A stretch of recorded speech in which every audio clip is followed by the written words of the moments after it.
Bonjour à tous et bienvenue pour cette nouvelle guidance pour le mois d'octobre 2023. Le mois d'octobre, c'est le chiffre 1 en numérologie, donc nouveau projet, nouveau départ, nouveau cycle. On est dans l'énergie du signe de la balance, donc on est sur un mois de transition et un mois où on verra en fait il y a une forme de dualité peut être partagé entre deux choses, deux énergies différentes. Et on rentre dans les énergies de l'automne, donc l'énergie de Vata augmente en cette saison. Donc on verra que on pourra être influencé par cette énergie-là en excès si on n'y fait pas attention.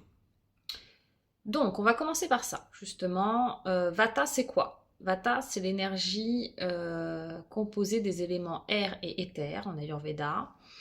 Et quand on rentre en automne et en hiver, cette énergie augmente dans notre environnement et donc peut aussi augmenter dans notre corps. Et si on a déjà une constitution avec beaucoup de vata, on sera beaucoup plus facilement en excès. Ça se traduit comment? Ça se traduit par des problèmes de sommeil, beaucoup de cogitation. Ça peut être, si en plus, même si on est Pitta, donc ce signe-là va en plus augmenter l'énergie feu, si on a du feu aussi, donc du Pitta en nous. Donc ça va être beaucoup d'émotions, un mental qui va dans tous les sens. C'est l'énergie du mouvement aussi, Vata, hein, donc ce côté un peu où on se disperse et on aura tendance à s'épuiser, sans forcément s'en rendre compte. Voilà. Donc, au niveau des cartes, ça nous dit un peu ça, hein. On a la carte ici du mental. Donc on voit un petit peu, d'ailleurs cette personne voit plus ses yeux, c'est un sac de nœuds à l'intérieur. Donc ça va dans tous les sens. On a la carte de la restriction qui est un petit peu similaire. Donc là on a un cadenas. Donc là c'est verrouillé. Donc là au niveau psycho, au niveau du mental, c'est pas terrible. On va avoir quand même beaucoup de cogitation, beaucoup de freins au niveau du mental. On a aussi la carte de la lutte. La carte de la lutte aussi ici, donc, et de la bravade. Donc on est dans une forme de résistance, de combat intérieur. Pour moi, c'est vraiment un combat intérieur. Ça peut être aussi vers l'extérieur, mais pour moi, là, c'est plutôt un combat intérieur. Donc, on a la carte de la souffrance, la carte de la répression. Donc, on a un petit peu le même visu que la carte de la souffrance. On a quelqu'un qui est un peu recroquevillé sur lui et lui, on lui voit plus la tête, hein. On a des nuages à la place. Donc, il est dans le flou au niveau de son mental. On a aussi au niveau du mental la carte, on retrouve les nuages de la schizophrénie. Donc on passe de l'un à l'autre, on ne sait plus trop où on habite, on est entre deux. C'est une forme de dualité aussi ici, hein. On a vraiment de chaque côté et on est dans le flou. Il y en a un autre qui est dans le flou aussi, c'est le mât, la carte du mât. Dans le tarot, le mât c'est le fou, c'est la confusion, c'est la personne un peu vata, hein, qui va dans tous les sens, mais qui sait pas trop où il va. Mais il va aussi se jette dans le vide. Donc il a quand même cette qualité-là, le mât, c'est que il y va. Il sait pas où il va, mais il y va. Qu'est-ce qu'on a d'autre au niveau des émotions un peu dures? On a la carte de la honte ici. On avait la carte du conditionnement. Donc là aussi, pour moi, il y a un lien avec ça. On a vu dans les mois passés, on sort un peu justement des conditionnements, on suit son propre chemin.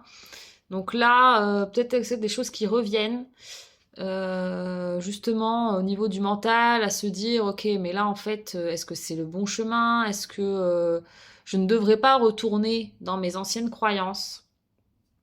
Et donc, comme on s'en va dans tous les sens, on s'épuise. On a la carte de l'épuisement ici. Pour moi, c'est un épuisement mental et émotionnel, pas forcément physique. Ça va carburer dans la tête et sur un plan émotionnel aussi, peut-être du stress, peut-être voilà, tout un tas de choses qui se mélangent. Des choses du passé aussi qui remontent. On a la carte qu'on avait déjà eue le mois passé de l'achèvement. Donc il y a quelque chose qui s'arrête, qui s'achève. On a la carte aussi de la fin ici, qui nous dit, vous êtes, pardon, vous êtes arrivé à la fin de cette expérience, ne perdez plus de temps à regarder en arrière, l'avenir est devant vous. Donc pour moi, en fait, tout ça, là, toutes ces cogitations, ces émotions, ces choses qui nous font douter, sont liées à notre passé, qu'on doit clôturer ou libérer. D'accord? Donc, le fait que ça ressorte, c'est soit que vous n'avez pas fait le deuil finalement de quelque chose, soit que ça remonte pour être libéré. Donc ça va être plus ou moins important hein, en fonction, mais là quand même, c'est des cartes assez fortes où il y a peut-être une forme de, pas de déni, mais où du coup je m'excite dans tous les sens. Et autant que mon mental en fait va dans tous les sens, moi aussi physiquement je vais dans tous les sens et je m'épuise. Un peu comme le marin qu'on a vu tout à l'heure.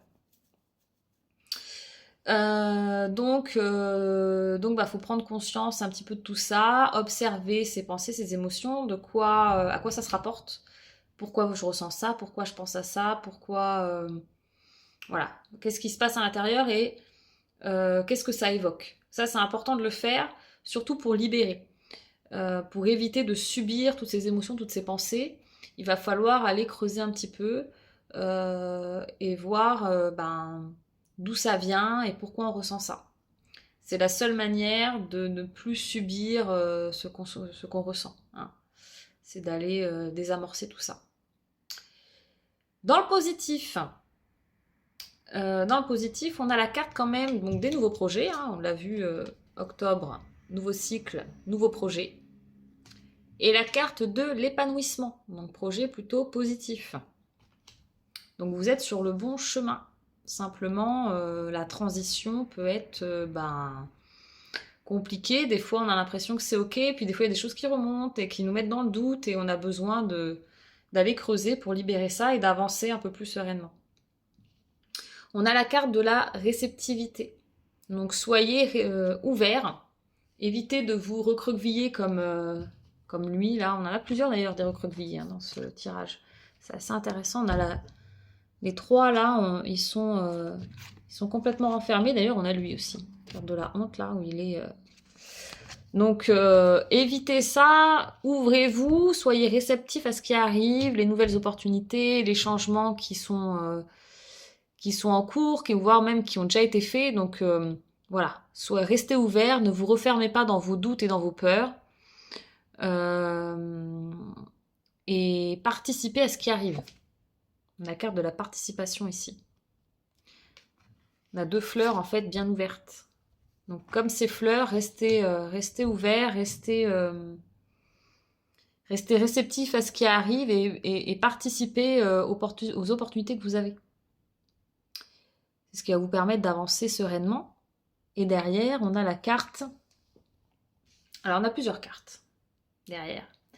On a deux cartes qui sont quasiment les mêmes. Une qui s'appelle Nous sommes le monde et l'autre qui s'appelle Partenariat et amour.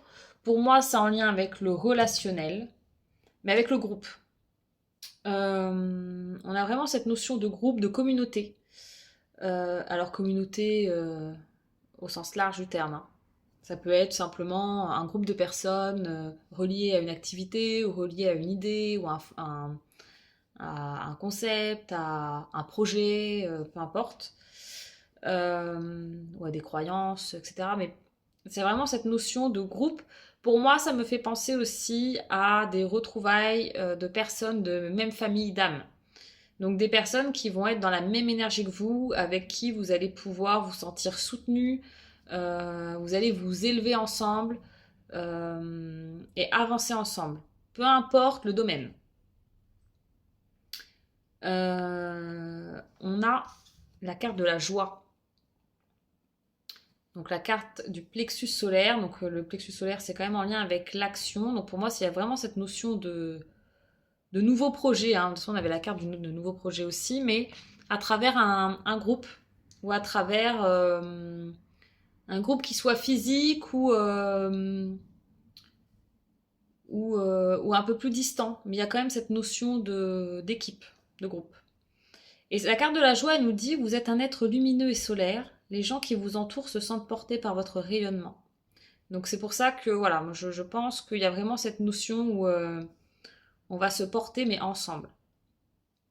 On a la carte de la célébration ici. Pareil, on a un groupe de personnes qui célèbrent.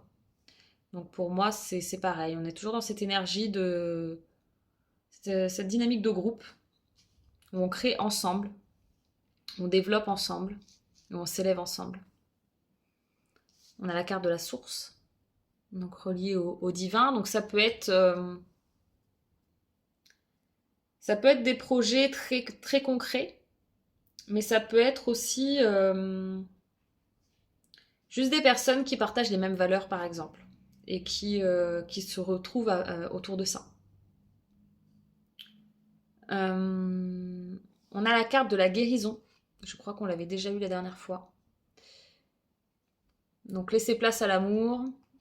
Et puis bah du coup, voilà, guérir, laisser place à l'amour et à la joie. Donc les blessures du passé affectif rejaillissent. Hein. Donc ce qu'on avait tout à l'heure, il y a ça aussi. Les blessures du passé, donc ça peut être lié à l'affect. Et pas que. Voilà. Mais en tout cas, le chakra du cœur est assez présent aussi ici. On a quand même cette notion d'ouverture de cœur. Donc on avance ici avec le cœur. De toute façon, cette dualité, ça peut être aussi entre l'amour et la peur.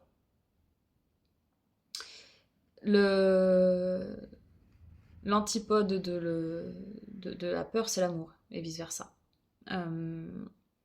Soit on est dans l'amour, soit on est dans la peur. Donc quand on avance sereinement sur son chemin, globalement, c'est qu'on écoute son intuition, on écoute son âme, on écoute son cœur. À partir du moment où ça bloque, c'est forcément il y a des peurs derrière. Et les peurs vont entraîner de la cogitation, de la souffrance, etc. Donc écoutez vos peurs. Écoutez vos peurs, qu'est-ce qu'elles vous racontent et recentrez-vous dans le cœur. On nous parle aussi de notre enfant intérieur. Bah écoutez-le lui aussi, cet enfant intérieur, qu'est-ce qu'il vous raconte. C'est important de vous reconnecter à qui vous étiez ou en tout cas cette partie de vous qui lui est plein d'entrain et qui a envie, qui est plein de joie peut-être et qui a envie de faire des choses. Et on a la carte de la dévotion ici. Donc là, c'est les esprits de la nature. Donc peut-être vous connecter à plus grand que vous, à travers une pratique spirituelle, à travers la connexion à la nature, par exemple, tout simplement. Hein. Mais cette notion aussi de faire confiance à la vie et d'avancer sereinement, se faire confiance à soi-même et faire confiance à l'univers. Pour sortir un petit peu de toute cette confusion mentale. Donc pour moi, sur ce mois d'octobre, on va un petit peu alterner les deux, c'est-à-dire qu'il y aura des phases où je pense que vous serez voilà, dans une bonne vibe, où vous arriverez à vous connecter au groupe, vous arriverez à vous connecter à vous-même, vous avancerez, ça sera ok, on ira vers l'épanouissement. Et il y aura peut-être des phases où le passé ressurgira, où voilà, le mental va prendre le dessus. Donc dans ces cas-là, apaisez votre vata, ancrez-vous, revenez au corps, revenez à l'instant présent, prenez soin de votre corps, prenez soin de vous, reposez-vous si besoin, faites des choses qui vous font du bien, apportez de la régularité aussi à votre rythme de vie, que ce soit dans les heures de coucher, dans les repas, faites des choses calmes, calmez, si vous voyez que vous partez dans tous les sens, n'allez pas jusqu'à l'épuisement. Prenez du temps pour vous reposer, vous recentrer. Et ça va aller. On va passer un bon mois d'octobre. Voilà, faut juste parfois revenir à l'intérieur, prendre le temps d'observer ce qui se passe et s'ancrer et revenir dans l'instant présent pour pacifier tout ça. Voilà pour cette guidance du mois d'octobre. Pour les actus du centre, il y aura un atelier massage. Donc ça ne sera pas en octobre, ça sera début novembre, le jeudi 9 novembre, avec une initiation massage du dos, des techniques à refaire à la maison sans table de massage. Vous pourrez faire facilement, que ce soit au sol ou sur un matelas. Il y a 8 places et vous pouvez réserver en ligne. Il y a un tarif Early Bird jusqu'au 15 octobre. Voilà, vous pouvez prendre en passe solo ou duo. Et puis après, pour le reste, on se retrouve en soins individuels tout le mois d'octobre, que ce soit en massage, en yoga, en soins esthétiques ou accompagnement ayurvédique et énergétique. Voilà, je vous souhaite un bon mois d'octobre et puis à bientôt!